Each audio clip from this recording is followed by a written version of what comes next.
Okay, so imagine this for a second. You're running a business, and I don't mean, a small online shop. I mean a massive multinational infrastructure company. A giant.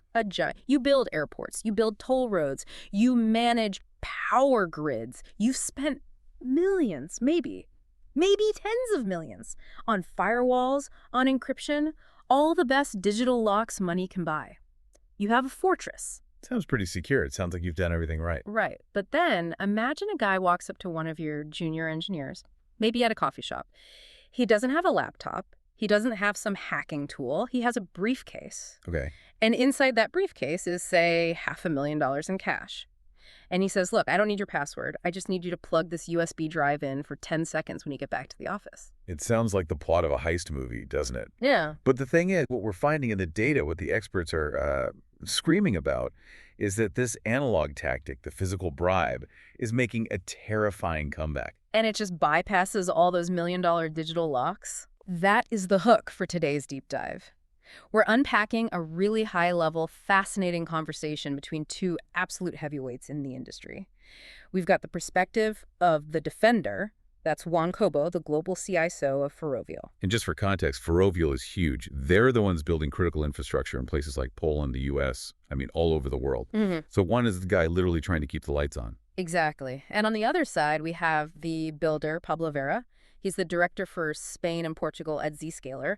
They're the ones building the cloud security architecture that's supposed to stop the bad guys in the first place. What I love about this pairing is that they aren't just talking about, which antivirus is best. They're talking about survival. They're talking about how AI has accelerated the game so much they call it magic. Magic, yeah. How the war in Ukraine is changing how a construction company operates, and why a luxury car manufacturer had to stop production for a full month.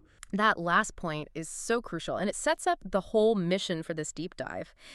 The theme here isn't security in the old sense. It isn't about building a wall so high no one can climb it. It's about resilience. Right. It's the realization that you will be hit. The question isn't how do I stop them anymore? It's how fast can I get back up before I go bankrupt? So let's start with the bribery, because honestly, it feels like we're moving backward. We spent 20 years worrying about guys in hoodies writing code in a basement. Now we're worrying about plain old human greed. We are. And in a weird way, it's actually a sign of success. Technical defenses have become so sophisticated that for a lot of attackers, hacking the firewall is just too hard. It's too expensive. Too expensive, takes too long. It is surprisingly cheaper and faster to just hack the human. The sources mentioned a specific evolution here. Before we even get to the briefcase of cash, there was this Oracle scam, which was fascinating to me because it was purely psychological. It was a total bluff. Oh, this was a masterclass in manipulation. So recently, attackers sent out this massive wave of alerts to companies using the Oracle e-business suite. The email was simple and terrifying. It just said, we have your data, pay us millions or we release it. And did they have the data? No, not a single byte. They hadn't even deployed ransomware. Nothing. So how did they think they'd get paid? They played the odds. They knew Oracle had just released a security patch. And they knew, statistically, that big companies are slow to update their systems. Right. They were betting that the C-suite executives were so terrified of being the next data breach headline that they'd panic. You'd panic and pay up before verifying. They monetized the fear of the hack without actually doing the hack itself. It's almost elegant. Low effort, high reward. But then the conversation shifts to the insider threat, and this is where the bluffing stops. Right, and this is the Order 66 scenario. Yes. Juan Cobo from Ferrovial used a Star Wars reference for this, and as a nerd, I felt very seen. It's a perfect analogy, though, even if you're not a fan. In the movie, the clone troopers fight alongside the Jedi for years. They are totally trusted. And then a single command is given Order 66, and they all turn on their generals. And in the corporate world? In the corporate world, those troopers are your colleagues, the people you have lunch with. You trust them. But the insider threat today isn't just a disgruntled employee. We are seeing organized criminal recruitment. Recruitment? You mean like a job offer? Exactly. Attackers are approaching employees on LinkedIn, sometimes directly, and offering life-changing money, amounts that would effectively let you retire. All you have to do is, push a button, share your screen for 10 minutes. That is just chilling. You can patch a server, you can upgrade a firewall, but you can't patch a human's desire for $1 million. So how do you stop that? Well, the solution Zscaler proposes is what they call zero trust. Zero trust. And yeah, it sounds a bit harsh. The philosophy is basically don't trust anyone, not even Dave from accounting who's worked there for 20 years. Poor Dave. So you just treat everyone like they've already taken the bribe? Effectively, yes.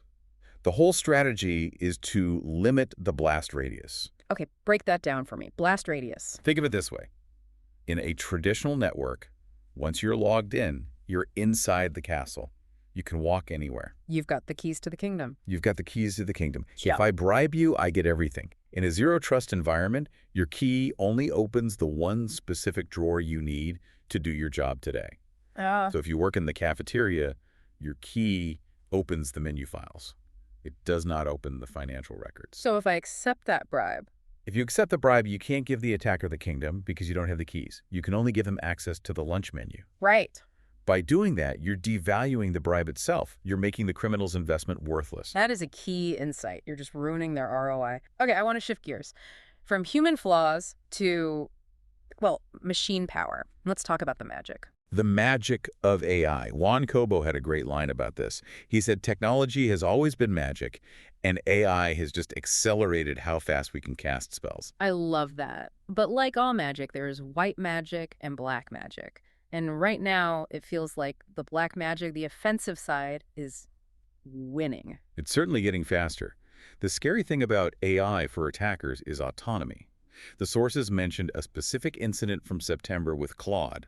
Now, Claude is an AI model, a lot like ChatGPT. Which I used to write emails. Seems pretty harmless. Right. But attackers used it to generate malicious code. And not just a little snippet. They used it to execute an end-to-end attack campaign, autonomously. Wait. The AI wrote the malware, figured out how to deploy it, and ran the whole operation. All on its own. So we're not just fighting hackers anymore. We're fighting agentic AI. Agentic AI. This is the next frontier. Imagine AI software bots that talk to each other to get things done, connecting via APIs. Right, the digital glue between programs. Exactly. Yeah. But a study they mentioned showed that over 70% of these APIs are vulnerable because people set them up to be helpful, not secure. 70%? That seems incredibly high. It is. And it means an attacker could poison that connection. They don't need your password. They just need to trick the travel agent bot into telling the banking bot to transfer money. It happens machine to machine, instantly. That is terrifying.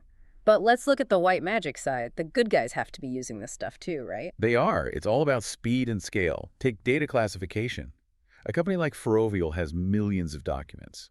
Blueprints, contracts, schematics. Right, and in the old days, deciding what's top secret and what's public took humans forever, and humans get bored, they make mistakes. Exactly. Now, large language models can read all those millions of documents in an afternoon. They understand the context. They can say, hey, this PDF has the airport security grid schematics.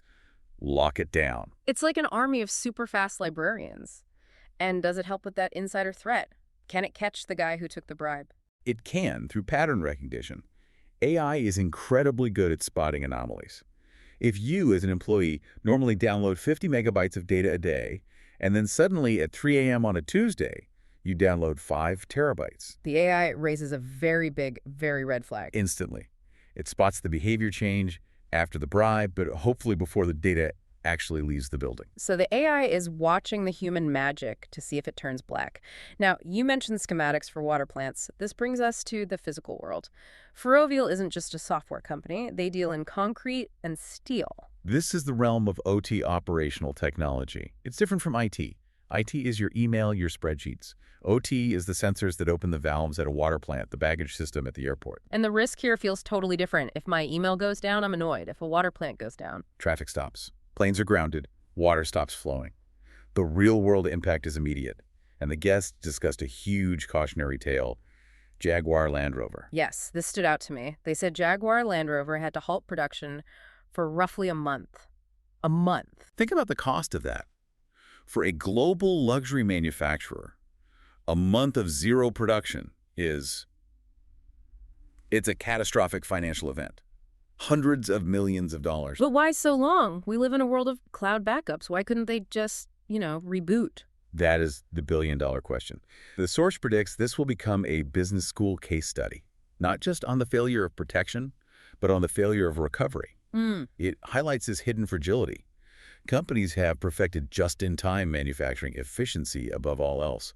But in the process, they stripped out all the redundancy. So when the digital brain went offline, the mechanical arms just stopped. They didn't know what to do. Exactly. No manual fallback. Yeah. It shows we're great at building systems that work fast, but we are terrible at building systems that break well. And Zscaler had a solution for this, right? Something with SIM cards. It's pretty clever. They use something called an iSIM, an industrial SIM card, to isolate machinery.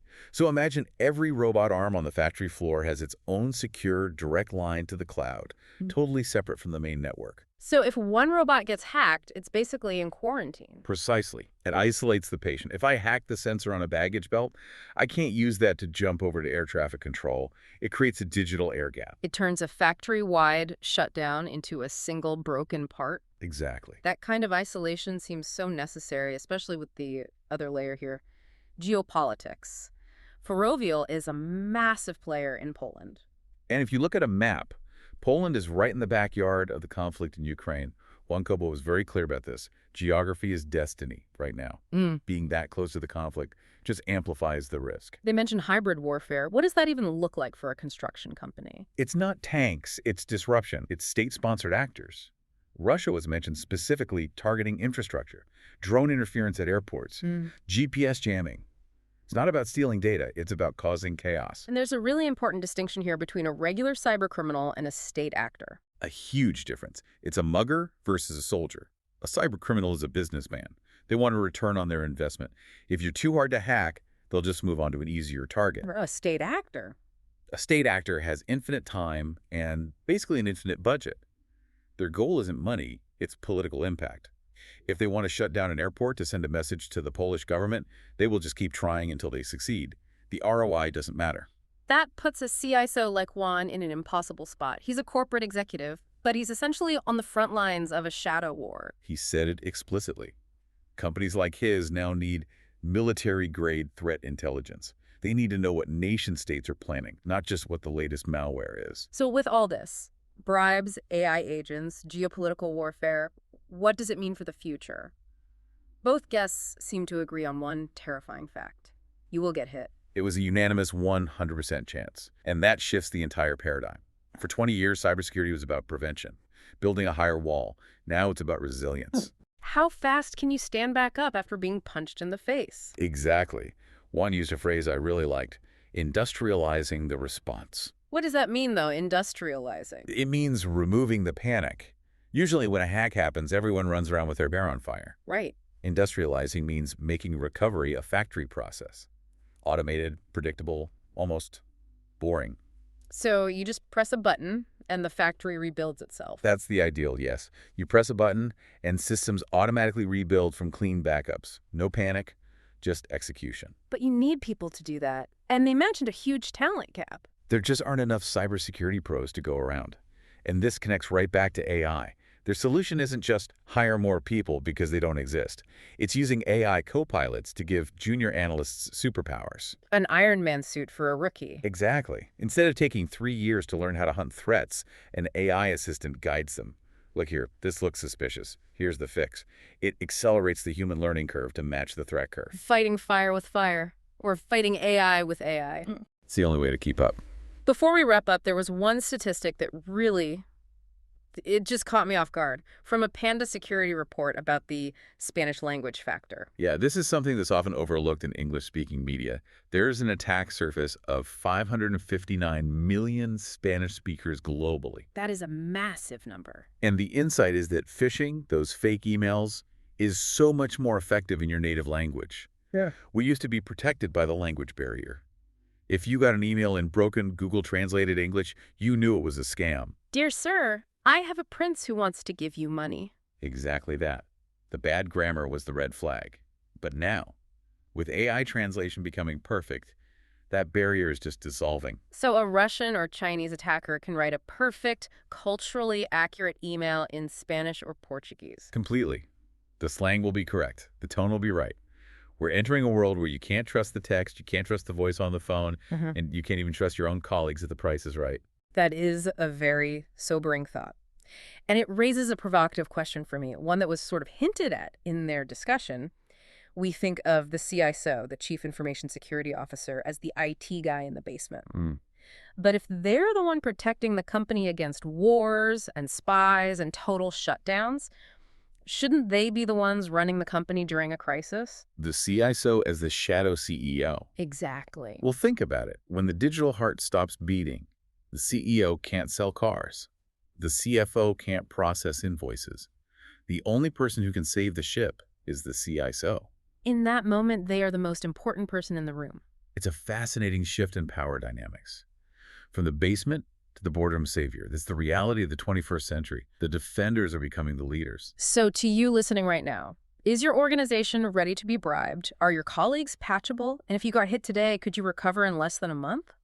Or would you be the next business school case study on failure? It's worth asking your boss tomorrow morning. Thanks for diving in with us. Stay paranoid and stay safe. We'll catch you on the next deep dive.